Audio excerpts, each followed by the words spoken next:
नमस्कार, मी राहुल कुलकर्णी. आज मी जी तुम्हाला फॅक्टरी दाखवणार आहे ती कल्पना म्हणूनच भन्नाट आहे. वेस्टपासनं असं काहीतरी तयार करणं की ज्यामुळं तुम्हाला नवीन निर्मितीचा तर आनंद मिळेलच, पण असा काही व्यवसाय असू शकतो ह्याची कल्पना तुम्हाला येईल.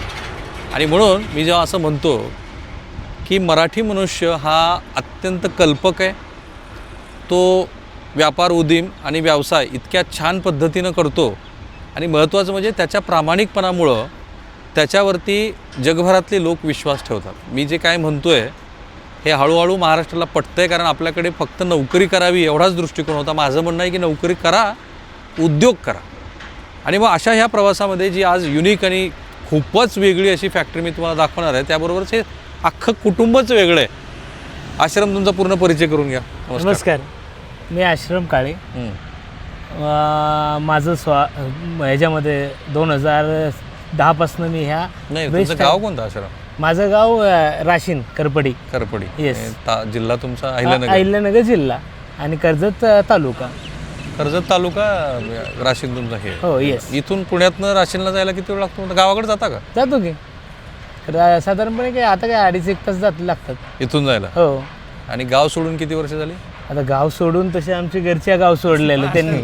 72ला सोडलं. हां, 72ला त्यांनी गाव सोडलेलं.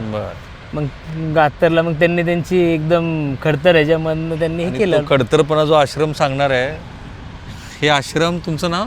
मी सचिन भास्कर काळे. सचिनराव. माझं नाव सुनील पंढरीनाथ काळे. हे तिघं भाऊ आहे, त्यातले 2 सख्खे भाऊ, 1 चुलत भाऊ. हे दोघं मुळातले 2 भाऊ, दोघं भाऊ हे आश्रम. या तुमचं वेगळे पण काय माहिती आहे का, की हे अशिक्षित आहेत हे त्यांनी स्वतःच सांगतात, पण कष्ट काय प्रचंड केलं राव तुम्ही. हमाली आश्रम हमाली हे अक्षरशः म्हणजे आमच्या डोळ्यात एकची गोष्ट आहे. हां, फुटपाथला झोपलो 12 वर्ष. फुटपाथला झोपले 12 वर्ष इथं पुण्यात. पण आश्रम तुम्ही लहानपणापासून बघितलं? हो, लहानपणापासून अगदी. मी किती मुलं व्हायची आधीची गोष्ट. म्हणजे हे हमाली करत असताना मी पोती उचलत असताना हे आत्ता 2005 पर्यंत, म्हणजे माझ्या वयाच्या जवळपास 20-21 वर्षापर्यंत ना, 18-1 वर्षापर्यंत तरी म्हणजे रोज हे हमाली करत असताना म्हणजे टेम्पो आम्हीच पुसायचो ना. आणि टेम्पो पुसत असताना आम्हाला कळायचं की ह्याने पुढचा भाग पुसायचा आणि मागचा भाग मी पुसायचा. मग मागच्या भागामध्ये काय असायचं, धान्य सांडलेलं असायचं. धान्य जेव्हा ती पोती उचलायचे की जितकी जास्त धान्य तेवढा काल यांनी धंदा जास्त केला हे लक्षात यायचं की बाबा ह्याच्यामध्ये धान्य आज जास्त आहे बरं का, काल चांगलं झालं आहे, कालचं जरा झालेलं दिसतं ते ट्रिप असं एक. आणि महत्त्वाचं म्हणजे ते आहेत ना, ह्याला आहे ना रोज येत ना जो काही हिशोब असायचा ना की डिझेल पडल्याचा, नाही, डिझेलला इतका खर्च झालेला आहे, नंतर साधारणपणे बाबा काल मेंटेनन्स इतका आला. हे टेम्पोचं मेंटेनन्स म्हणजे ह्या लोकांच्या मध्ये आहे ना एक कॉमन गोष्ट आम्हाला पहिल्यापासून जी बघायला भेटली ना, हे हमाली करत होते पण म्हणजे कष्टाला पक्का पण हिशोबाला कच्चा असतो ना माणूस, आपला मराठी माणूस असं म्हणतात, किंवा ग्रामीणमधला शेतकरी किंवा हे. पण आहे ना हे तिथेही म्हणजे बारकावे म्हणजे ह्याला लिहायलाच लावायचे. नाना मोठा होता ते लिहायचंच, लिहून काढायचं की काल किती झालं बाबा ट्रिपा, काल किती हिशोब झाला. ह्याला हे हमाली करत होते तेव्हा किती वजन उचलायचे? हो, हे साधारणपणे त्यावेळेसचे 100 किलोचीच कट्टे होते ना यांच्या दोघांचे. 110-130. आणि हमाली किती मिळायचे त्यावेळेस? काय हो, तेव्हा 30 पैसे पोतं होतं काटा करायला. आणि समजा मी 15 किलोमीटरचं जायचं म्हणलं तर 8-9 रुपये मिळायचे. 5 पोती घेऊन जायचं बैलगाडी. थोरलं कोण आहे तुमच्यात? तुम्ही थोरले? माझ्या एक होते ते वारलेले. सो तिथपासून सुरू झालेला आश्रमचा जो प्रवास आहे. आश्रम आता ह्या ज्या फॅक्टरीत होता म्हणजे तिथे किती टर्नओव्हर आहे आता याचं? साधारणपणे या वेस्ट टायर टू ऑइल हे टोटल जे प्लांट आहेत माझे, टोटल इथं एक आहे आणि अजून एक ठिकाणी आहे. आणि दोन्हींचा मिळून एक साधारणपणे 55 कोटी रुपये. Yes, total. आणि तुमचे हे बंधू कुठला व्यवसाय करत होता? हा हे दोघं SS रेलिंग आणि खडी क्रश सँड ह्याचा व्यवसाय हे दोघं करतात. राईट. आणि हे कुठला व्यवसाय करतात? हे क्रशर आणि तुमचं बांधकाम हे हा तो पाहतो. आता ह्या संपूर्ण कुटुंबाची कहाणी मी तुम्हाला स्वतंत्रपणे दाखवणार आहे आणि ती मला गरजेची वाटली, कारण हे अजून एकत्रित राहतात. आपल्याकडे न्यूक्लिअर फॅमिलीचा इतका ट्रेंड आला आहे, त्यात काही सकारात्मक गोष्टी आहेत, बऱ्याच नकारात्मक गोष्टी आहेत, पण बुडातले दोघं एकत्रित, पुन्हा हे तिघं भाऊ एकत्रित, आणि असं एक 14 जणांचं कुटुंब आहे. मला असं वाटलं की त्या 14 जणांच्या कुटुंबाने मिळून ज्या पद्धतीनं हा व्यवसाय वाढवला आहे, केला आहे, त्याची कल्पना पण आश्रमला जेव्हा सुरुवातीला सुचली तीच गोष्ट युनिक आहे. पण आश्रम आपण ज्या कारणामुळे हे करतो, ME तुमचं जे मराठा एंटरप्रेन्योर असोसिएशनचं एक्सपोनर आहे, ME काय भूमिका बजावली आयुष्यात? MEAमध्ये आम्ही तिघही जण 2016 साली जॉईन झालो, तिघही, आणि तिघही MEAमध्ये चांगल्या प्रकारे कार्यरत आहोत. तर त्याचा इतका फायदा झाला की एक तर बिझनेस मिळाला का, तो बिझनेस मिळालाच मिळाला.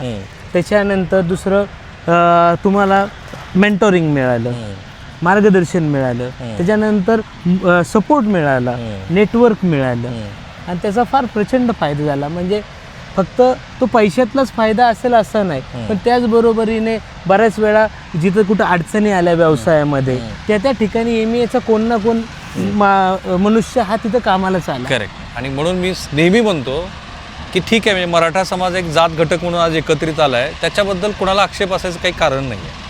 असे अनेक जात समूह एकत्रित आलेत, पारंपरिक पद्धतीनं आलेले आहेत, त्यांनी व्यवसाय केला आहे, आणि आता 50,000 कोटी रुपयाचा वगैरे एकमेकांना मदतीच्या स्वरूपात टर्नओव्हर करणारी एक अशी संघटना मराठा एंटरप्रेन्योर असोसिएशन, ज्याचा एक्सपो होतोय पुण्यामध्ये 27-28 फेब्रुवारी 1 मार्चला, तर मला त्याच्यात अजिबात वावगं वाटत नाही. इनफॅक्ट अशा सगळ्या जात समूहांनी एकत्रित येऊन महाराष्ट्राच्या प्रगतीला हातभार लावला पाहिजे, कारण ह्याची मदत होते ना एकमेकांना.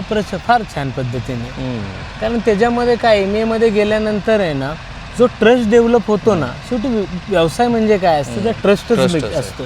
तो ट्रस्ट तिथे गेल्यानंतर फार इझिली मिळतो, आणि लोक एकमेकांना आपलेपणाने, आपुलकीने एकमेकांना मदत करतात. सो आश्रमच्या व्यवसायाचं रॉ मटेरियल तुम्हाला बघायचं आहे, हे आहे, दाखवा. हे सगळी टायर, या आता आश्रम तुम्ही या बाजूला, आणि मला सांगा की ह्या रॉ मटेरियलचं तुम्ही करता का? आता हे जे आहे, हे रॉ मटेरियल म्हणजे आपल्या जे काय गाड्या आपण वापरतोय त्याच्यामधनं जे टायर्स वेस्ट होऊन जातात, ते हे सगळे टायर आहेत. ते सगळ्या प्रकारचे आहेत, सगळे तुमच्या अगदी मोटरसायकल 2 व्हीलरपासून अगदी ट्रकपर्यंत, कधी कधी तर विमानाचे सुद्धा टायर येतात लॉटमध्ये. बरं, पण ती मग विकत घ्यायची? येस. काय भावाने घ्यायची विकत? आता ह्याचं मार्केट साधारणपणे फ्लक्च्युएट होत असतं, पण एक साधारणपणे पावसाळ्यामध्ये, उन्हाळ्यामध्ये आणि ऋतूप्रमाणे आणि डिमांड सप्लायप्रमाणे क्रूडचे रेट तिकडे काय होतात, त्या क्रूडच्या रेटप्रमाणे हे कमी जास्त होत असतं. पण ही कल्पना सुचली कशी असेल? ही कल्पना सुचली म्हणजे ॲक्च्युली या सुचण्यामागचा एक हे होतं, किंवा जस्ट मी 12वी माझी झाली, शाळेमध्ये मी हुशार होतो, पण 12वी झाल्यानंतर मी ठरवलं की बाबा व्यवसाय करायचा, आणि तो काहीतरी वेगळा करायचा. त्यावेळेस मला माहिती नव्हतं ते इनोव्हेटिव्ह, त्याला शब्द असा, त्याचा इनोव्हेटिव्ह असा शब्द म्हणतात वेगळा. कोणत्या वर्षी? हे बघा ना, 12वी म्हणजे साधारणपणे एक 20 किती 18च वय. 18 वर्ष कोणतं वर्ष? हे वर्ष 2010ला मी व्यवसाय चालू केला, म्हणजे त्याच्या अगोदर 3 वर्ष, 2007 ते 2026 या काळातली तुमची ही प्रगती आहे की तुम्ही 55 कोटीच्या व्यवसायापर्यंत आलात. येस. पण सुरुवातीला ह्या व्यवसायाची कल्पना कशी आली?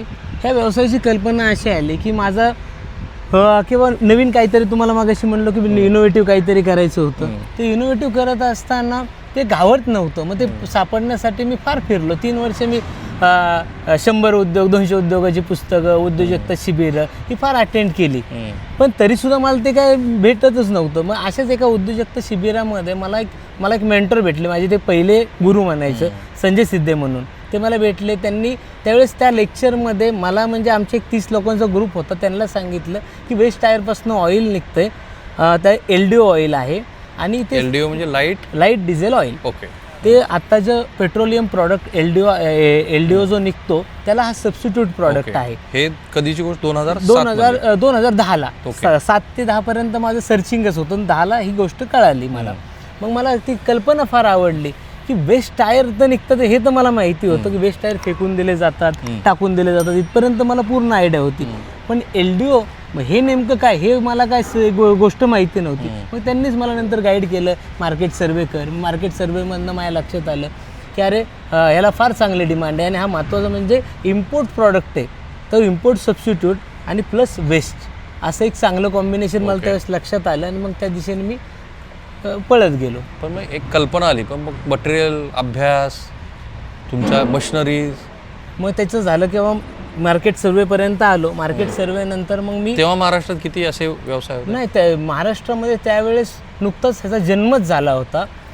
एक जेजुरीला प्लांट होता आणि एक गुजरात बॉर्डरवरती आछाड या ठिकाणी प्लांट होता. पण महाराष्ट्रात होतं. महाराष्ट्रात महाराष्ट्रात होतं. 2 प्लांट होते. 2 प्लांट आणि होते. आता किती महाराष्ट्रात plant आता आहे? महाराष्ट्रामध्ये जवळपास एक 500 प्लांट तयार झालेले आहेत. म्हणजे तुमचा तिसराच प्लांट बनायचा त्या अर्थाने. त्या अर्थाने तिसरा नाही. मी प्लांट हा जवळपास एक मध्ये 5-1 वर्ष गेले. मध्ये मग मी रॉ मटेरियल कलेक्शन करणं, टायर गोळा करणं. टायर गोळा करणं म्हणजे मी रॉ मटेरियलवरती रॉ मटेरियलवरती फार चांगली पकड केली. पूर्ण महाराष्ट्रभरामधनं हे टायर कलेक्शन करणं, ह्याचं नेटवर्क बनवलं त्या काळामध्ये. आणि त्या नेटवर्क जसे हे प्लांट वाढत होते तसं त्यांना ते देत होतो. त्याच्यानंतर हे कार्बन, त्यापासून निघणारं कार्बन त्यावेळेस फेकून दिलं जात होतं. मग त्यावेळेस मग मी हा पहिल्यांदा यूज झाला ह्याच्यामध्ये तुमच्या पॉवर प्लांटमध्ये यूज झाल्यानंतर फक्त पॉवर प्लांट ही एक इंडस्ट्री होती. मग त्यावेळेस मी एक लक्षात आलं की अरे ह्याचा यूज आपण सिमेंट इंडस्ट्रीमध्ये करू शकतो. मग मी भारती सिमेंटला अप्रोच झालो. आता अल्ट्राटेक सिमेंटला. प्रत्यक्षात कंपनी करण्याच्या आधीची गोष्ट आहे. ही कंपनी करण्याच्या आधी गोष्टीची गोष्ट. त्यावेळेला फक्त तुम्ही टायरच कलेक्ट करत होतो. मग हे मध्ये 5 वर्षाचा एवढा अंतर पडायचं काय कारण? तोपर्यंत इंडस्ट्री डेव्हलप होत होती. Right. नवीन टेक्नॉलॉजीज येत होत्या ह्याच्यामध्ये. कारण ते नुकतंच तुम्हाला म्हणलो बाळाचा नुकतंच जन्म झाला होता. आणि त्या काळामध्ये मला काय आलं, कमी भांडवलामध्ये ट्रेडिंगचा धंदा चालू होऊन गेला. त्याच्यामुळे सुरुवातीला तुम्ही ट्रेडिंग केली त्यामुळे तुम्हाला कळलं की आपल्याकडे रॉ मटेरियल किती येतं. एका वाक्यात सांगा, महाराष्ट्रात ऑन एन ॲव्हरेज दरवर्षी किती टायरचं रॉ मटेरियल म्हणजे जनरेशन होत असेल? साधारणपणे माझ्या हिशोबाने नाही म्हणलं तरी महाराष्ट्रामध्ये एक पर डेचं जनरेशन साधारणपणे एक 300 टनाच्या आजूबाजूला 300 टन पर डे पूर्ण महाराष्ट्रामध्ये. आता हा भाग तुमचे जे महाराष्ट्रातले लोक बघतायत, 500 कंपन्या आहेत अशा पद्धतीचे तुमचे. कारण हे सगळी कंपनी मी तुम्हाला दाखवणारच आहे काय काय ह्या टायरपासून बनतं. आणि खरोखर युनिक कॉन्सेप्ट आहे. एवढ्या 500 कंपन्यानंतर सुद्धा आणखी बिझनेसची ह्याच व्यवसायात किती संधी आहे? ह्याच व्यवसायामध्ये ॲक्च्युली आता ह्या व्यवसायाने सुद्धा एक आता 15 वर्ष झाल्यानंतर काट टाकलेली. ओके.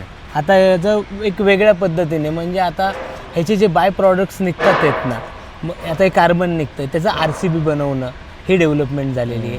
स्टीलला आणखी प्रोसेस करणं ही डेव्हलपमेंट झालेली. त्याच्यानंतर जे ऑइल जे आहे ते बाहेर पाठवणं, एक्सपोर्ट करणं हे आता डेव्हलपमेंट चालू पण स्कोप आहे. आता स्कोप आहे. म्हणजे अजूनही मुलं करू शकतात.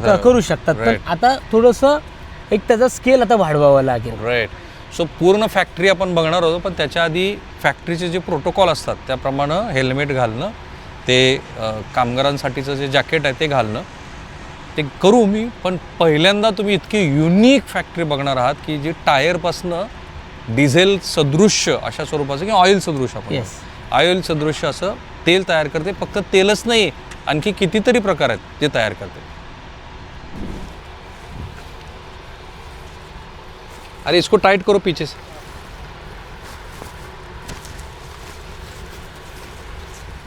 सो आपण टायर तर खरेदी केलं, पण टायरपासनं 2 प्रकारचे पदार्थ तयार होतात. हा एक. येस. आता हा काय आहे? हा जो आहे तो क्रम रबर आहे. क्रम रबर. येस. वेस्ट टायरपासनं क्रम रबर बनला जातो. ओके. तो क्रम रबर म्हणजे तुमचे जे रबर प्रॉडक्ट्स बनवले जातात ना, जसं की रबर शीट्स, त्याच्यानंतर तुमच्या खेळाच्या मैदानामधले जे मॅट्स असतात त्या मॅट, त्याच्यानंतर ते क्रम बघा रबर्स असतात ते रबर, अशा पद्धतीचं सगळं मटेरियल जे आहे ना हे ह्याच्यापासून बनलं जातं टायरपासून. पण हे टायर इथे आणल्यानंतर पहिल्यांदा आता प्रक्रिया काय केली इथे, का फक्त कट केले ते? हे कट केलेले टायर. ओके. हे कट केले. येस. कट केल्यानंतर आता हे तुमचा ह्याला काय म्हणतो तुम्ही? हे जे आहे हा टोटल हा कन्व्हेअर बेल्ट ॲटो फिडर टू हा जातो पास होतो ह्याला मशीनमधनं हॉपरमधनं ही रॅस्पर मशीन आहे. रॅस्पर. येस. हा रॅस्परमधनं प्रोसेस केलं जातं आणि रॅस्परमधनं तार वेगळी होते आणि रबर वेगळं होतं. ओके. येस. आणि मग तयार झालेलं रबर कुठं पाठवायचं? रबर जे हे मॅट्स बनवतात, त्याच्यानंतर क्रम रबर्स बनवतात, रिक्लेम रबर बनवतात, ह्या सर्व ठिकाणी ते वापरले जातात. म्हणजे रियूज होतं. रियूज. आणि ज्या तार असतात त्याचं काय करायचं? तार परत त्याला तारेला ती ह्याला ॲज अ स्क्रॅप म्हणून मेटल स्क्रॅप म्हणून रोलिंग मिल्स आणि फर्नेसेसला जातं. फाईन. आता टायरच्या ह्या वापरातनं 2 पदार्थ तयार होतात हे तर लक्षात आलं प्रेक्षकांना. आता हा जो आहे याच्यासाठीची मिनिमम कॅपिटल इन्व्हेस्टमेंट किती आहे आणि मशीन कुठचं मिळतात? ओके, ह्या ज्या मशिनरी ज्या आहेत, आता ही जी मशीन आहे ही गुजरातमधली मशीन्स आहे. ओके. येस, फॉर्नेक्स म्हणून कंपनी आहे, त्यांची मशीन आहे. राईट. आणि साधारणपणे आता ह्याची जी इन्व्हेस्टमेंट आहे ही आजच्या घडीला जर अशा पद्धतीचा प्लॅन टाकायला गेलं तर साधारणपणे एक 4-1 कोटीच्या आजूबाजूला इन्व्हेस्टमेंट इथं लागते. आणि मार्केट चांगले मार्केट आहे, कारण साहजिकच वेस्टपासून जे निघतंय ना ते कुठंतरी इम्पोर्ट जे बेसिक तुमचे खनिज संपत्ती असते ना त्याला सबस्टिट्यूट करणारे असते. जसं की आता हे ऑइल शेवटी हे निघतंय कुठनं, जमिनीमधनंच निघतंय, तर त्याच्यामधनं जे ऑइल निघतंय नाही, पण ह्याचा वापर होतो तो मॅट, क्रिकेटच्या मॅट. शेवटी रबर म्हणजे काय, रबर म्हणजे ऍक्च्युअली नॅचरलच आहे ना. जर तुम्ही हे नाही वापरलं, तुम्हाला नॅचरल रबर वापरायचंय, आणि नॅचरल रबर वापरायचंय म्हणजे परत तुमचा निसर्गाशी डायरेक्ट कनेक्ट आला, मग त्याच्यामुळे ह्याला मार्केट हे आपसुकच जास्त. ओके. आणि हे काय भावाने विकत घेतात ज्यावेळेस रबर तयार होतं हे साधारण? रॉ मटेरियल विचारताय? रॉ मटेरियल तर तुम्ही सांगितलं, हो, रॉ मटेरियल खरं राहिलं. टायर तुम्ही काय भावाने विकत घेता? आता टायरची किंमत एक साधारणपणे आता सरासरी एक डिपेंड्स आहे की रेडियल, नायलॉन, 2 व्हीलर, 4 व्हीलर, कारचा टायर आहे 1020चा, पण ॲव्हरेज जर प्राईस बघितली तर साधारणपणे एक 15 रुपये, 14 रुपये, 15 रुपयाच्या घरामध्ये पडतो केजी. ओके. आणि तयार झालेलं इथून तयार झालेलं जे रबर आहे ते काय भावाने जातं? इथलं जे तयार झालेलं इथलं जे मटेरियल जे आहे ते साधारणपणे एक 17-18 रुपयाच्या आजूबाजूला जातं. ओके. मीन्स मार्जिन आहे व्यवस्थित व्यवसाय. ओके, व्यवस्थित मार्जिन. राईट. आणि हे तुमचं दुसरं प्रोडक्ट आहे, हे दुसरं युनिट. हे काय आता हा जो आहे हा तार, हे तार आहे, पण ह्या तारेच्या अगोदर जाण्या अगोदर आपल्याला ही प्रोसेस वेगळी. वेस्ट टायर पासून ह्याला पायरोलिसिस युनिट म्हणतात. बरं. हे पायरोलिसिस युनिट आहे. आणि हे जे पायरोलिसिस मध्ये ऑइल, कार्बन, तार हे निघतात प्रॉडक्ट. 4. आता हे जी तार आहे ही टायर मधलीच तार आहे? ही टायर मधलीच तार जी त्या तारमध्ये ही सेपरेट होते. येस. हिचं काय करायचं आता हिचं परत स्क्रॅप म्हणून रोलिंग मिल आणि फर्नेसेसला. फर्नेसेसमध्ये इंधन म्हणून कशासाठी? नाही, हे तुमचं जे भंगार ॲज अ स्क्रॅप आहे, रेग्युलर भंगार. राईट. पण मग या तारेचा वापर काय, म्हणजे आणखी सोप्या भाषेत जर सांगायचं झालं? सोप्या भाषेमध्ये तारेचा जसं आपला घरातला जे मेटल स्क्रॅप निघतं तेच मेटल स्क्रॅप आहे. बरं. आता हे इथं तार वेगळी निघाली, ही पाठवायची कुठे? ही आता साधारणपणे मेजरली ही जी तार आहे ही आता रायपूर, राऊरकेला आणि झारखंड या भागामध्ये जाते. कशासाठी? हे परत प्रॉडक्ट बनवण्यासाठी, मेल्टिंगसाठीच. काय मेल्ट करायचं? हे मेल्ट केलं जातं. हे मेल्ट करायचं आणि पुन्हा नवीन प्रोडक्ट बनवायचं, पुन्हा तो तारेसारखा नाही, एक मेटल सारखा, पुन्हा यापासून मेटलच बनतं. पण त्याचा दर्जा जो मूळचं मेटलची जी स्ट्रेंथ आणि स्ट्रेस असते ती मिळते का तुला? हो, कारण हे ॲक्च्युली वन साईड वापरलं नाही जात, त्याच्यामध्ये बाकीचंही मटेरियल हेवी, सुपर हे सगळं वापरलं जातं. बघा काय युनिक आहे, म्हणजे आश्रम मला तर कमालच वाटते. तुमचं एज्युकेशन कशात झालं? एज्युकेशन माझं 11वी-12वी सायन्स, 12वीला सांगितलं धंदा करायचा, मग कॉमर्समध्ये 3 वर्ष कॉमर्समध्ये. हो, ठरवून हुशार विद्यार्थी असून सुद्धा कॉमर्सकडे. येस, कारण दोर तर कापला पाहिजे ना. दोर नाही कापला तर सीएकडे नाही चढल्या जाणार. मग कॉमर्स निवडलं कारण मला ते बाहेर ना. त्याच्यानंतर आर्ट्स, कारण मला शाळेमध्ये कळालं होतं की शाळेमध्ये नाही ना ते पारंपरिक शिक्षण घेऊन नाही ना उपयोग होणार, इनोव्हेशन नाही केलं तर सस्टेन. व्यवसाय करायचा हे 12वीपासून ठरवलं. येस. कमाल आहे तुमचं. म्हणजे तुम्ही आधी सायन्स केलं, मग कॉमर्स, मग आर्ट. येस. पण मग आता हे करत असं हे सगळं इंजिनिअरिंग बॅकग्राऊंड लागतं ना याला, का नाही? असं काही नाही. इंजिनिअरिंग बॅकग्राऊंड लागते, पण इंजिनिअरिंग बॅकग्राऊंड लागत असले ना तरी त्या गोष्टीने अडचण आहे. तुम्हाला प्रत्येक गोष्ट ही ह्याच साईजचा हे पाहिजे, प्रत्येक गोष्ट पर्टिक्युलर पाहिजे, हे तुम्ही हायर करू शकता ना. सो त्यांचा मुख्य व्यवसाय जो आहे तो आहे टायरपासून ऑइल काढण्याचा. आणि आपण इथे आलो. साधारणतः फॅक्टरी किती मोठी आहे ही? साधारणपणे फॅक्टरी जी आहे ती आता एक साधारणपणे टोटल हा एरिया 3 एकरचा आहे. ओके. हो. 3 एकरमध्ये आता हे सांगा काय आपल्या प्रेक्षकांना. आता या ॲक्च्युली ही खरी प्रोसेस ऑइल बनवण्याची प्रोसेस किंवा पायरोलिसिस, ह्याला पायरोलिसिस युनिट म्हणतात. त्याचं पायरोलिसिस युनिट. ओके. हां. इथं काय केलं जातं, सगळ्यात पहिल्यांदा जे टायर आहेत ते फीड केले जातात. जसे आहे तसे आणून टाकून द्यायचे. त्याला क्लीन वगैरे काही करायचं काही नाही. ओके. मग ह्याच्यामध्ये फीड केले जातात. ह्याची लांबी रुंदी किती आहे? हा ह्याचा साधारणपणे 24 फुटाचा हा रिॲक्टर आहे टोटल. रिॲक्टर आहे. Reactor yes. आणून याच्यामध्ये टायर टाकले. येस टायर पुढे? टाकले जातात. टायर टाकल्यानंतर खालनं हीट दिली जाते. ओके. ती कशाने द्यायची? इलेक्ट्रिकल आहे की? नाही इलेक्ट्रिकल नाही, ब्रिकेट्स वापरले जातात. ओके. ब्रिकेट्स नाही द्यायची? ब्रिकेट्स आणि काही वेळेस आपण जे पुणे शहरात निर्माण होणारं जे गार्डन वेस्ट आहे ते वापरतो आपण. जबरदस्त. आणि मग त्याला उष्णता किती द्यायची त्या टायरला? इथनं साधारणपणे ही पूर्ण प्रोसेस होण्यासाठी साधारणपणे 450 डिग्रीपर्यंत टेम्परेचर दिलं जातं. आणि किती वेळ ते हे करायचं तुम्हाला? ती साधारणपणे प्रोसेस एकदा टायर फिट केल्यानंतर ती पूर्ण प्रोसेस होण्यासाठी एक असं पकडा एक 9 ते 10 तासाचा कालावधी लागतो. ठीक आहे. मग 10 तासात त्याला तुम्ही गरम केलं, उकळलं, हो येस. मग काय होतं प्रोसेस? ज्यावेळेस टायर हीट केला जातो आतमध्ये त्यावेळेस साधारणपणे एक 150 डिग्रीला तुमचं ऑइल यायला चालू होऊन जातं. ते कुठून येतं? ते ऑइल जे येतं ते बघा आता इकडनं हां. इकडे आल्यानंतर तुम्हाला हे टाक्यात त्या टाक्यामध्ये ते म्हणजे त्याची वाफ बनली. पहिली वाफ बनली. ती कुठं आली वाफ? वाफ बनून इथं आली. ओके. इथनं ती कूल होणार आहे. इथं कूलिंग टावर आहे पलीकडे. त्या बाजूला cooling. येस. ओके. हे कंडेन्सर्स आहेत. हां. 1 2 3 हां. आणि इकडनं कंडेन्सिंग केलं जातं. म्हणजे कंडेन्सिंग ती झालं आलेली वाफ तुम्ही गोळा केली, कंडेन्स केली ती. येस लिक्विड मध्ये रूपांतर झालं. आणि ती इथे स्टोअर व्हायला लागली. एक इथं आणि इथं ही प्रायमरी टँक ही सेकंडरी टँक. ओके. या 2 टँकमध्ये हे ऑइल स्टोअर होत जातं. त्याच्यानंतर काही करायचं नाही. जे ऑइल तयार झाले ते फक्त घ्यायचं. ते ऑइल घ्यायचं. पलीकडं जे आहे ते सेपरेशन टँक आहेत. कारण ह्या ऑइलमध्ये कंडेन्सिंग होत असताना त्याच्यामध्ये काही मॉइश्चर्स ॲड पाणी ॲड होतं. ओके. त्यावेळेस त्या जे सेपरेशन टँक आहेत तिथं हे ऑइल आणि पाणी एकत्र ह्याच्यामध्ये. ओके. ते पाणी बाजूला होतं आणि ऑइल बाजूला केलं ओके. जातं. आणि मग आता हे ऑइल तुमचं तयार झालं की तुम्ही पुन्हा त्याला स्टोरेज करता इकडे, हा इकडे जे पूर्ण तयार झालेलं ऑइल. येस येस बरोबर. येस. साधी वाटते तशी प्रक्रिया. पुन्हा त्यात काही केमिकल ऍड करायचं नाहीये, काही नाही, काही फक्त नाही. टायर गरम करायचं, त्याची वाफ कंडेन्स जी झालेली आहे ती गोळा करायची आणि ती स्टोअर करायची. Yes correct. ओके. आता तुमची किती कॅपॅसिटी आहे सध्या तीनही चारीची मिळून? आता इथं टोटल माझी जी कॅपॅसिटी आहे ना ह्याची साधारणपणे आता एक साधारणपणे हा 35 टनाची आहे.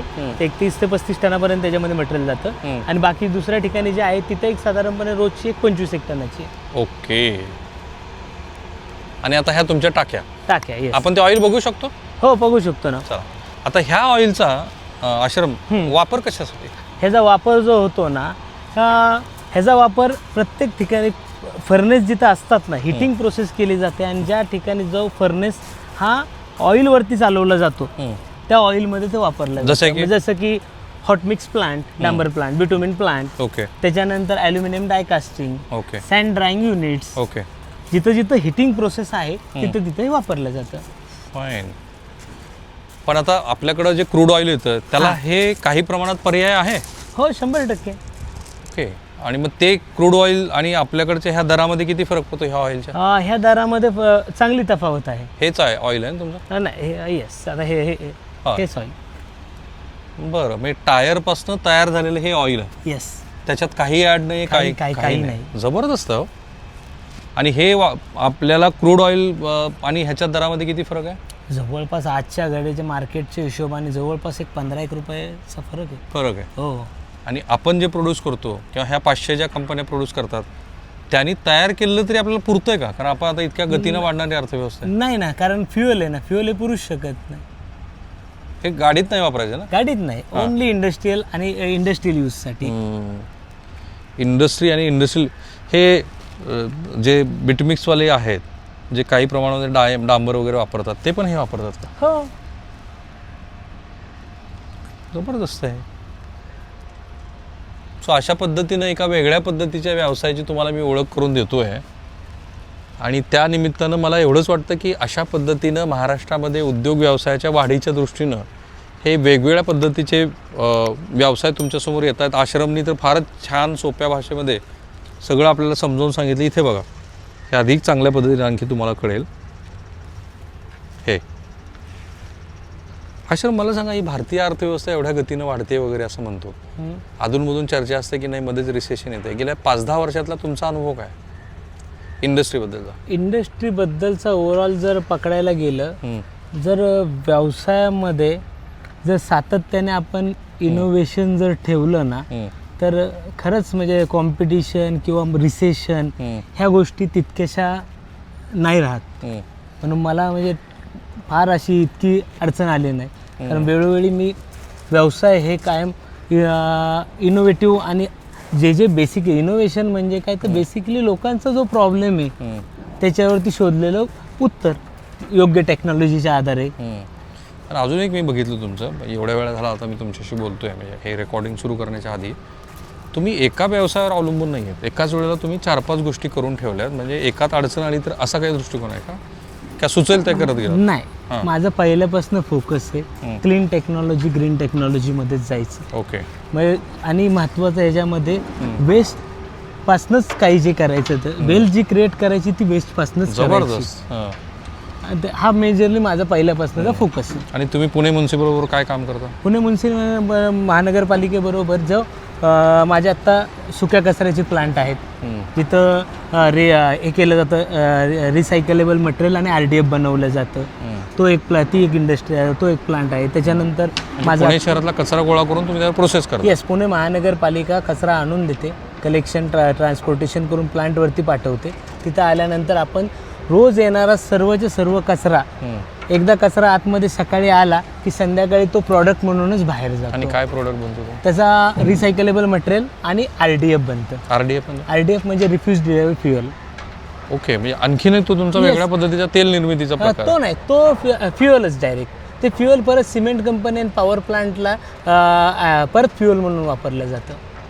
आणि रोज तुम्ही पुणे महानगरपालिकेच्या अंतर्गत किती कचऱ्याचं प्रोसेसिंग करता? आता पुणे महानगरपालिकेच्या अंतर्गत आपली कंपनी आणि आपल्या असोसिएट कंपन्या ज्या आहेत ते साधारणपणे आत्ता एक 200 टनापर्यंत आत्ता आपण काम करतो. रोज? हो. आणि त्या कंपनीचा टर्नओव्हर किती आहे तुमचा? आता त्या कंपनीचं साधारणपणे असं एक माझ्या हिशोबाने 10 ते 12च्या आजूबाजूला 10-12 कोटी कोटीच्या आजूबाजूला. ही 55 कोटीची फॅक्टरी, ही 10 कोटीचा तुमचा टर्नओव्हर, पुन्हा त्यानंतर क्रशर आणि ते सगळ्या गोष्टी मिळून 100-125 कोटीला पोहोचलाय तुम्ही. हा सगळं होल फॅमिलीचं पाहिलं तर. आणि किती वर्षात ती गोष्ट आहे? आता ही साधारणपणे एक 15-1 वर्ष झाले, 15-16 वर्ष. काय अमेझिंग प्रवास आहे. हमालाचा मुलगा, मी म्हणून असं हो, नक्की नक्की. हमालाचा मुलगा ते 100-125 कोटी रुपयाची उलाढाल करणारा उद्योजक आणि काही लपवलेलं नाही. आश्रमनी जे काही सांगितलं त्याच्यात त्यांचं एवढंच मत आहे. आश्रम मराठी मुलांना काय सांगाल बरं तुम्ही? मराठी मुलांमध्ये पहिली गोष्ट जे म्हणतात की मराठी मुलांना व्यवसाय करता येत नाही किंवा व्यवसाय करताना ते पंक्च्युअल किंवा कष्ट. मराठी मुलगा हा जिद्दी, कष्टी, मेहनती आहे. त्याला फक्त योग्य दिशा आणि मार्ग जर मिळाला, आयडेंटिफिकेशन ऑफ बिझनेस हे जर मराठी मुलाला कळालं तर तो कधीच थांबू शकणार नाही. कारण शेवटी मराठी माणूस हा छत्रपती शिवरायांचाच वंशज आहे. आणखीन एक महत्त्वाची गोष्ट म्हणजे आश्रमची बोलताना एक मला जाणवलं, अनेक लोकांना असं वाटतं आश्रम माझ्याकडे पैसे नाही आहेत. तुम्ही तर असे, तुम्ही तर हमालाचा मुलगा आहे. सुरुवातीला अडचण जर आले असणार, मग पैसे उभा कसे केले? पैसे उभा केले म्हणजे एकदा आपल्या व्यवसायाच्या आयडियामध्ये दम असेल आणि त्याच्याबद्दलचा पूर्ण अभ्यास आणि नॉलेज जर असेल तर आज गव्हर्नमेंटच्या अनेक स्कीम्स आहेत. म्हणजे खऱ्या अर्थाने मी राहुल सर आत्ता केंद्र सरकारची जी काही धोरणं आहेत ना त्याच्यामधलं जी CGTMSE स्कीम आहे, म्हणजे ज्यावेळेस मला इथला पहिला प्लान टाकायचा होता ना त्यावेळेस मी असंच आमच्या MEAच्या मेंबर्सकडे गेलो आणि म्हणलो की मला अशा पद्धतीचा प्लान टाकायचा आहे, मी काय करू? तर त्यांनी मला इतके चांगल्या पद्धतीने गाईड केलं. ते म्हणले अरे तुझ्याकडे प्रॉब्लेम काय आहे की तुझ्याकडे आज मॉर्गेज द्यायला काय नाही आहे, पण गव्हर्नमेंटची CGTMSE म्हणून स्कीम आहे, विदाऊट कॉलेटरल गॅरंटी जे भांडवल मिळतं ते. तर त्यांनी बँकेमध्ये सांगितलं, मी बँकेमध्ये अप्रोच केला आणि बँकेने ऑलरेडी माझा ॲक्च्युली त्याच्यामधलं सिबिल नॉलेज आणि डेप्थ पाहिल्यानंतर त्यांनी फार इझिली लोन दिलं. किती कोलॅटरल न घेता लोन दिलं? पहिलं जे लोन मला मिळालं ते बघा, एक प्लांटसाठी 1 कोटीचं मिळालं आणि दुसरं जे होतं त्याच्यामध्ये 1 कोटीच्या आजूबाजू. जबरदस्त. आणि हे काही सरकारचं प्रमोशन नाही आहे, ते त्याच्यासाठी खूप हुशार आहेत, ते चांगलं करतील आमच्यापेक्षा प्रमोशन. माझं फक्त एवढंच म्हणणं आहे की जे आश्रमनी सांगितले की आयडिया भन्नाट असतील तर तुमच्याकडे आज इन्व्हेस्टर पण तयार आहे आणि मराठी माणसाचं हे जे मला दिसतंय अत्यंत सचोटीने तो करतो. अर्थात तुम्ही म्हणाला असाल तर फॅक्टरीच्या बाहेर पडला काय तुम्ही? नाही, हा एक दुसरा प्रोडक्ट तयार होतो. आता हे काय? हे टायरपासूनच हे टायर पायरोलिसिस मधला सेकंड प्रॉडक्ट कार्बन पावडर आहे. ही दिसते अशी बाहेर येते. येस. हां, कार्बन पावडर आहे ती जी कार्बन पावडर आहे ही परत अल्टरनेट फ्युएल आहे. जो आपला पेटकोक आणि जो कोळसा असतो त्याला हे सबस्टिट्यूट सिमेंट कंपनी आणि पॉवर प्लांट वापरतात. कारण ह्याचा जे कॅलरिफिक व्हॅल्यू आहे ही जवळपास 6000 आहे. ओके. त्याच्यामुळं त्यांना फार पुन्हा एकदा काय परत खनिज संपत्तीला सबस्टिट्यूट प्रॉडक्ट. पण मग आता ह्याचं मॅन्युफॅक्चरिंग होतं कसं? Same process. कुठलं सेम टायर टाकायचा, टायर टाकला, ऑइल हा. निघालं, ऑइल नंतर याच्यामध्ये कार्बन निघालं. काजळी. ही काजळी म्हणण्यापेक्षा त्याच्यामधली जे त्याला आता काजळी नाही म्हणता येणार, पावडरच म्हणता येईल. ओके. हमें दिखा दीजिए थोड़ा सा निकाल के इसको. हाँ, ती पावडर आहे जे कार्बन आहे. येस. जरा दाखव, जरा दिखा ना. काय भन्नाटच म्हणजे आश्रम. खरंच कौतुक आहे तुमचं यार. म्हणजे कुणी कल्पनाही केली नव्हती असले सगळे उद्योग आहेत, पहिल्यांदा सुचले. हां, जबरदस्त. आता ह्याचं काय करायचं? आता ह्याचा परत बॅगमध्ये पॅक होणार. हां. तिथं ती गाडी येऊन थांबलेली आहे. तर ते परत सिमेंट कंपनीला जाणार. आणि सिमेंट कंपन्या काय करतात? सिमेंट कंपन्यांना मोठ्या प्रमाणावरती हिटिंगसाठी कोल आणि या सर्व गोष्टी लागतात. त्यांना हा कोळशाला सबस्टिट्यूट म्हणून हे कार्बन. आणि इथे हे सगळं त्यांचं स्टोरेज आहे, ते तुम्ही दाखवा त्यांना. आणि मग साधारणपणे ह्या कोळशाची आता ह्याला काय म्हणायचं? कार्बनच. कार्बनची रोज किती गाडी जातात मग इथून? रोजचं साधारणपणे कार्बनचं जे प्रोडक्शन आहे टोटल सगळे प्लांट मिळून साधारणपणे रोजचं एक 22-23 टन आहे. 22 ते 23 टन. येस. ओके. यांच्या चुलत्यांना काहीतरी महत्त्वाचं सांगायचं होतं. ते सांगण्याच्या आधी मला पुन्हा तेच सांगायचं की हे जे असे उद्योजक आहेत ना, आणि पुन्हा तेच सांगतो मी, महाराष्ट्रातल्या कोणत्याही जात समूहानं कोणत्याही पद्धतीचा उद्योग केला तर त्याचं समर्थनच आहे. कारण ते महाराष्ट्राच्या प्रगतीमध्ये वाटा उचलतात. आता 26-27 फेब्रुवारीला आणि 1 मार्चला जे पुण्यामध्ये MEचं एक्सपो होणार आहे, तिथं आश्रम पण भेटणार आहे. आणि किती लोक भेटतील आश्रम तिथं? तिथे जवळपास टोटल 550 स्टॉल्स आहेत. 550 स्टॉल्स. त्याच्यामध्ये जवळपास 300 उद्योजकांनी पार्टिसिपेशन केले महाराष्ट्रभरामध्ये. राईट. आणि मी आश्रमच्या किंवा वेगळ्या व्यवसायासाठी पुन्हा वेगळी तुमची भेट घालून देणार आहे. तो म्हणजे त्यांचा जो महापालिकेचा कचऱ्यापासून वेगळ्या पद्धतीच्या उत्पादनाचा प्रकल्प आहे ते. इकडे या, तुम्हीच राहिले. तुम्ही इकडे. तुम्ही मगाशी म्हटले आश्रम म्हणला 12वी नंतर नको, काय दुसरंच करायचं. तर 12वीला म्हणला अण्णा मला नोकरी नाही करायची, मला हे 12वीला. हे म्हणजे बाळाचे पाय पाळण्यातच दिसायला लागले होते. हां. तर त्याला म्हणलं का रे भाऊ 12वीत काय तुला अडचण आहे, शाळा शिकाय, तुला तर इंजिनियर करायचं. इंजिनियरचं तर लई फॅड होतं. हां. तर त्याला म्हणलं, ते म्हणलं नको मला इंजिनिअरिंग. मग म्हणलं काय करायचं? म्हणलं अजून शाळा शिकायची 12वीच्या नंतर. 3 वर्ष परत शाळा शिकला. आणि 2000 कॉमर्स 2000 साली 2010ला त्याने आणलं हे एक काम, हे टायरचं. हिंडून कुठनं म्हणला ही असली फॅक्टरी टाकायची आपल्याला. मी म्हणलं कुठेही? म्हणला हाय नाशिकला एक आणि इकडे एक आहे. मग तिथं जाऊन कामाला राहा म्हणलं. अंग असं. हां. तिथं जाऊन काम कर. नाशिकला गेला, तिथं काम केलं महिनाकचं. हां. ते आला परत. म्हणला अण्णा ती माणूस म्हणतोय कंपनी शिकायची. मग म्हणला चला बघायला. म्हणला चल. गेलो आणि ह्याच्यावर एक मित्र होता. गेलो आम्ही तिघं बघायला. तिथे गेल्यावर मला ही रॉ मटेरियल दिसला. रॉ मटेरियल म्हणजे टायर. हा. मी ह्याला काय बोललोच नाही. म्हणलं आता ह्याला कसा मूड घालवायचा आता लगेच. आणि मला ही लई महत्वाचं वाटायला लागलं तिथे गेल्यावर. ही मटेरियल आधी महत्वाचं वाटतं, रॉ मटेरियल. आणि तिथं ते कंपनी टाकायचं काय अवघड नाही. ते टाकू म्हणलं काहीतरी करता येईल. पण नंतर काय झालं की त्याला म्हणलं तू काय कर, आधी टायर गोळा कर, तुला टायर लागणार आहे. आधी टायर गोळा कर. आणि टायर गोळा केल्यावर मला कळेल की कंपनी टाकायची आपल्याला. पण टायर गोळा करण्याच्या नादात काय झालं, त्यांनी रिक्षाने काय माझे ओळखीचे टायरवाले होते. आधी मोठ्या धंद्यात मी टायर घ्यायचो ना, तर ह्यांना ते टायर गोळा करायला लावले. इकडं तिकडं जा फिरायला लागले. कारमधनं बी टायर आणायची, रिक्षामधनं बी आणायची आणि ऑफिसातच ठेवायची.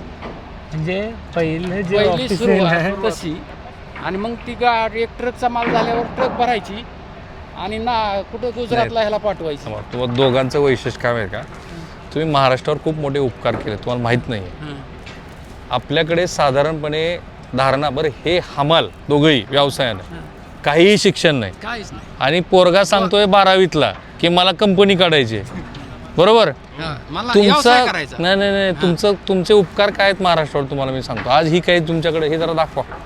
ही जी एवढी पोरं काम करतायत ना, त्या कल्पनेला तुम्ही पाठिंबा दिला बरं का. नाही हे फार महत्वाचं आहे. नाही तर आपल्या मराठी कुटुंबामध्ये काय आधी नोकरी कर, नाही जमलं तर धंदा पाण्याचं बघ, असंच आहे की. तर ह्या अशा पालकांची महाराष्ट्राला गरज होती. आणि काय झालं बरं का साहेब, की त्याला म्हणलं धंदा करायचा आहे ना टायरचा कर, त्याला म्हणलं 5 लाख जास्त तुला विचारणार सुद्धा नाही. 5 लाख घालव, म्हणजे मग बघू आपण काय खरंच करायचं. सांगू का, पालक एक मराठी कुटुंबामधला एक फार मोठा अडचण आहे. एज्युकेटेड पालक आहेत ना, मुलांचे पाय बांधतात, पळ बांधतात, पण अडाणी असून सुद्धा त्यांनी त्या अडाणी नाहीये. हा, आश्रम ते हेच खरे महाराष्ट्राचे मार्गदर्शक आहेत. आश्रमच्या यशाचं सगळ्यात मोठं फलित जे मला लक्षात आलं पाहिजे, त्याच्या यशाचं पाया कशात आहे तर इनोव्हेटिव्ह कल्पनेमध्ये, वेगळं काहीतरी सोच. पण त्याच्यापेक्षा तुम्ही दोघं फार महान आहेत. तुम्ही भेटलात. नाही हे बरोबर आहे. हे काय आता ते त्यांच्या पद्धतीने मी सांगतो ना तुम्हाला, अशा पालकाची महाराष्ट्राला गरज आहे की जे पालक आपल्या मुलाला म्हणतील तू काय करायचं ते कर, 5 लाख रुपये जाईपर्यंत मी काही तुला अडवणार नाही. सो थांबूया आपण इथे. अशा पद्धतीच्या पालकांसाठी हा व्हिडिओ आहे. तो महाराष्ट्राच्या घरोघरी जाऊ द्या. आश्रमने सांगितल्याप्रमाणे ह्या व्यवसायामध्ये खूप सारी संधी आहे. मी बघतोय तिकडे रॉ मटेरियल पोचलेलं आहे. इतके लोक आज आश्रमबरोबर काम करतात. 400-500 माणसं डायरेक्टली इनडायरेक्टली आश्रमच्या या कल्पक व्यवसायामुळं आज त्यांच्या हाताला रोजगार मिळाला आणि त्यांची कुटुंब त्याच्यावर अवलंबून. आज महाराष्ट्राच्या प्रगतीमध्ये अशाच पद्धतीच्या मालिकेची गरज होती. मला माहिती आहे की आम्ही खूप वेगळ्या उद्योजकांच्या मला फोन येतात. सगळ्यांना संपर्क करून ते जाणं मला शक्य नाही आहे. तरीसुद्धा तुम्हाला जे काही सुचतं आहे ते तुम्ही आम्हाला कळवा. पण आश्रम बाय द वे आता तुम्हाला संपर्क कसा करायचा, कारण लोकांना तर 1000 प्रश्न पडलेले आहेत. संपर्क द्या आणि पुन्हा फोन घेत राहा. कोणाचा नंबर द्यायचा? एक नंबर तरी पण देतो, कारण कुणाला जर काही गायडन्स लागला तर 100% गायडन्स झाला पाहिजे. कारण मी ज्या धडपड एमईएचं द्या बरं, तुमचाही द्या आणि एमईएचा पाठ. हा, एक नंबर मी तोच देऊ टाकतो. 95 45 45 45 85. ओके. आणि तुमची काही वेबसाईट पोर्टल कुठे जाऊन काही बघू शकतात लोक? काय ह्याच नंबरला कृपया फक्त व्हॉट्सअप मेसेज करा, कारण मी तुम्हाला अप्रोच करू शकतो. आणि या व्हिडिओच्या कमेंट बॉक्समध्ये ह्या कुटुंबासाठी तुम्ही तुमच्या प्रतिक्रिया द्या. आश्रमसाठी तर तुम्ही द्यालच, पण हे खरोखर युनिक कुटुंब आहे. म्हणजे एखादी कल्पना सुचणं आणि ती सुचणं, त्याला मूर्त रूप येणं आणि त्याबरोबर असा पालकाचा पाठिंबा मिळणं, ही आजची महाराष्ट्राची गरज आहे. थांबूया आपण. MEA इंटरनॅशनल बिझनेस एक्सपो दिनांक 27 व 28 फेब्रुवारी आणि 1 मार्च 2026 रोजी ॲग्रिकल्चर कॉलेज ग्राउंड पुणे येथे होणार आहे. प्रदर्शनाला भेट देऊन परिवर्तन आणि यशाच्या या ऐतिहासिक पर्वाचा भाग बना. आम्ही तुमची वाट बघतो आहोत.